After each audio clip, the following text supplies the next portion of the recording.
একটা পুরুষের কাছে একটা নারী সেরকম কিছুই চায় না, শুধু চায় সময়, ভালোবাসা, অফুরন্ত আবেগ প্রবণ ছড়ানো অনুভূতি।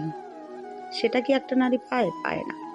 একটা পুরুষ রোজ বাজার করছে, নারী রান্না করছে, সন্তান সামলাচ্ছে, সংসার সামলাচ্ছে। পুরুষ ভাবছে বাহ কি ভালো, ভালো মন্দ রান্না খাচ্ছি, বউ তো আমার চুপ করে আছে, কিছু বলছে না, নিজের মতো করে চলছে, চলুক।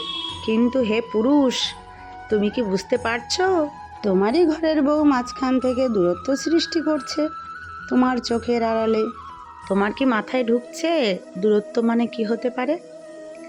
ছোট ছোট বালুকণা, বিন্দু বিন্দু জল, গড়ে ওঠে একইভাবে সাগর ও মহাতল। এইভাবে দূরত্ব হতে হতে একসময় মহাসাগরে পরিণত হয়ে যাবে, কিন্তু তুমি টেরও পাবে না। তুমি ভাবছো ভালো মন্দ খাচ্ছি, নারী তো আমার ঘরেই আছে। নারীর মন যে তোমার মধ্যে আর নেই, তোমার মধ্যে আর নেই, কেননা তুমি বহুরূপী। একটা নারীতে নয়, হাজার নারীতে তুমি আসক্ত। তাই তোমাকে দিয়ে হবে কি? তাও সন্তানের কারণে বলি ভালোবাসি। শেষ পাতে খাওয়া টমেটো মাখা, ঠিক তোমার মতো।